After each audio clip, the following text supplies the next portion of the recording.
Today I want to go through how I create my drums, specifically in Addictive Drums 2. I want to go through every single part of the process, from all the plugins I use, the sound designing of the drums in Addictive Drums 2, and how I play and program the MIDI. So this is a track I'm working on. It's a demo, pretty much almost done, but I just thought this was a good example of my Addictive Drums 2 use, so let's just give it a listen. It's not over till I'm dead and gone and on my way. It's okay to take a breath, a break, but not today. You hear those drums? They're tight, they're punchy, they're in your face. They're everything I want from a sort of hip-hop, jazzy, soulful kind of drum break vibe. So the first thing I want to go over is how I actually play and create the drums. I usually start off by playing them in on my MIDI controller or on my keyboard. You'll see me a lot in the videos that I post where I'm just playing the drums in on the keyboard. But that's how I usually go about starting off the drums. I usually lay down the groove just to get that sort of human feel, just make everything sort of off the grid a little bit. You can see here in some of the hi-hats, they're just like slightly off the grid. And once I kind of lay down the drums, I will go ahead and clean up some of the MIDI. If things are too late or too early, I will adjust them. But you can see here my playing in this clip. Things are a little bit off the grid. It just adds to that realistic, drum break kind of feel. I believe I actually played these in on the keyboard or on the my keys here. And with this, because the velocity is locked, when you're playing back with MIDI controller, you get velocity as you play. So I did actually start off by highlighting all the hi-hats because that's kind of where I wanted the most velocity or the most variety in the velocity. And I started off initially by taking this randomize. I think I just had maybe around 17. I randomized the velocity, and then I took the velocity range and then just made it -42. That's what kind of this little highlighted area is. And basically all it's doing is playing velocities within that range. We can just kind of solo those so you get an idea. You can kind of hear it's not like the same velocity every time. And the thing with Addictive Drums, they use round robin sampling, so every hi-hat, it's not the same hit when you're hitting it or when you're pressing the key. That kind of adds to that realistic drum sound. So the only MIDI that I'm actually programming are these drum rolls, because I can't play those in. Sometimes I play those in, if I have a specific sort of snare pattern roll in my head. But if it's, too fast, like this track is too fast, I'll either program them in or I will just do a take of me doing a snare roll, and I'll just add that in, basically essentially punch that in.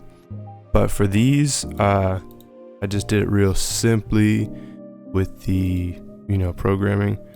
Essentially all I did was I changed my grid to, and this is a track at 92 BPM.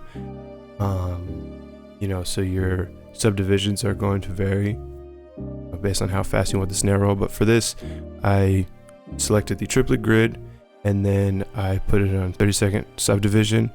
And then I just kind of started off by just drawing my snare or my snare roll. Right? Sounds very robotic, disgusting. And I started off, I know Ableton 12 has the ramp feature, which makes this a lot easier, but I manually have to go in and adjust the velocities here, like so. And I usually start off with a loud hit and then sort of bring the velocities down as the snare roll progresses. Let's just hear that. So it already sounds a lot better. And then the second thing I did, you can see here in this actual roll that I kept, I'm moving the snare hits kind of off the grid slightly. I literally just kind of do this. And you can change your grid mode to off and even use your arrow keys. But I find if you just kind of, zoom in enough, you can kind of just like slide stuff around and it won't lock to the grid. So that's just essentially how I make my snare rolls. I think that's a pretty crucial element to these drum breaks and the overall drum groove. It makes it sound like super realistic. That's a nice snare roll. I'll save that. Now I want to talk about the processing and the sound design for the drums. So when I'm designing drum sounds in Addictive Drums 2, I typically go for very short, transient, punchy, almost like dead drums, everything quick and snappy in your face. That's just the type of sound that I typically gravitate towards. I'm gonna go through exactly how I make these drum presets, but I am releasing an Addictive Drums 2 preset pack. It comes with 26 presets, and I designed these presets so that the drum sounds good straight out of Addictive Drums 2 with minimal or no processing at all. That was sort of the goal. Now you can process these presets if you want, but I tried to make these sound strong, punchy, tight within Addictive Drums 2 entirely. So again, that's 26 presets. And if you want to try the presets out, I will release a little demo pack with a few of these presets you can try out for free. And if you don't have any of the drum kits required for the kits, you could simply swap the drum sound, the kick, the snare, whatever you don't have, to a drum that you do have, and all my processing will be applied to that drum. So now let's walk through exactly how I create these Addictive Drums 2 presets. I'm gonna duplicate this track and then start fresh, this drum groove here. And then again, I'm gonna go for the drum sound that I kind of gravitate towards most, which are these quick, punchy, sort of intense drums. And I'm gonna sort of go through these things as quick as I can. Now, the first thing I do is I start off by just scrolling through the presets that Addictive Drums has, and I try to find a drum sound that sort of can be a good foundation for the preset. And essentially what I'm looking for is like a strong kick, one that's kind of on the lower, more thumpy end, and just a tight, snappy snare. And once I find that, then the processing kind of carries from there. But let's just try to find that here. Okay, so we can work with this. I first start off with the kick, and essentially all my volume envelopes basically just look like this. So let's just solo the kick. I'll start off by making the volume envelope super short decay. I always take this kick mic and move it all the way to the front. I find that's where you get that thumpier sound. Now a lot of the times the compression that they've already have applied to the individual drums works for me. I mostly work in this EQ and then this tape shape. But I kind of try to increase the lows to get that deep sounding thumpy kick. And then I'll bring in this bottom and the tape and shape that really adds a lot of the thumpiness and just hard hitting kick sound. And one thing I do want to mention while I'm processing the drums, I always have a saturator with soft clipping on it. The kick sounds pretty good for now, so we're just gonna kind of move on and add the snare. I find the snare kick is pretty easy to get the sound how I like it. Snare can be tougher at times, but we can already hear just by changing this volume envelope to have a short decay. We get that snappy, quick, sort of punchy snare. We can turn the snare buzz down a little bit, and then for the snare, the elements that I guess mess with and tweak a lot to vary the sound. Obviously sometimes if the snare I'm working with doesn't sound the way I want it, I will cycle through other snares, but we can work with this one. I will start with adjusting the pitch maybe sometimes.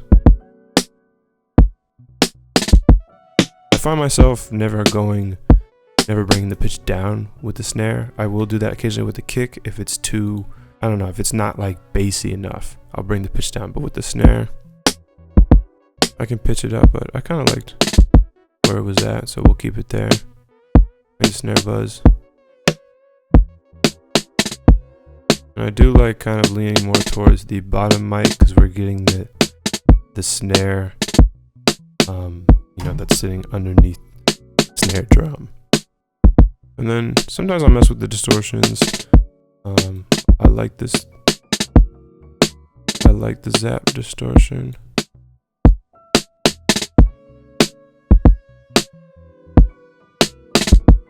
And then I am also messing a lot with the EQ here.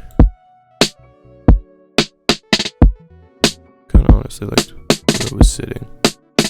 Kind of bright. And I am dampening it with this drum bus, so really it would sound a lot brighter here, but kind of compensating for this dampening by increasing these highs here.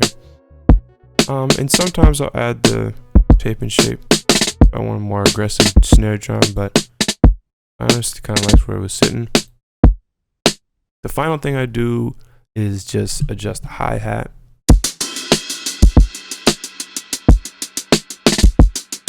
And again, we're just getting that short, tight hi-hat, and we can adjust the pitch, add a pitch envelope.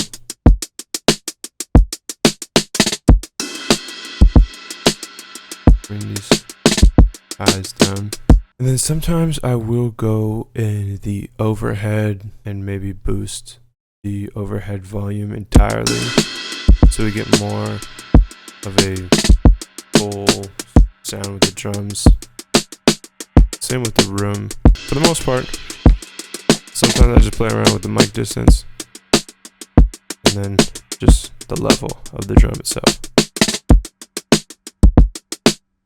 And because of the drum sound that I'm going for, I almost never send any of these drums to reverb tracks unless I'm going for, you know, a drum track that calls for that sound. Otherwise, I leave that alone. And that's sort of a quick overview on how I create presets within Addictive Drums 2. Now we'll kind of go over this additional processing here.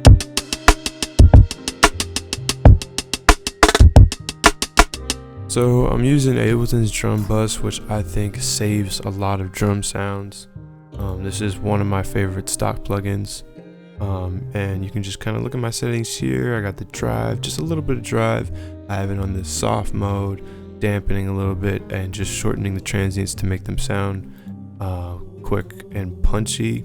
And then I have both compressor here. I'm using this punch and crunch parallel preset. This is one of my favorite presets within Wolf Compressor. I use this one on almost every single drum.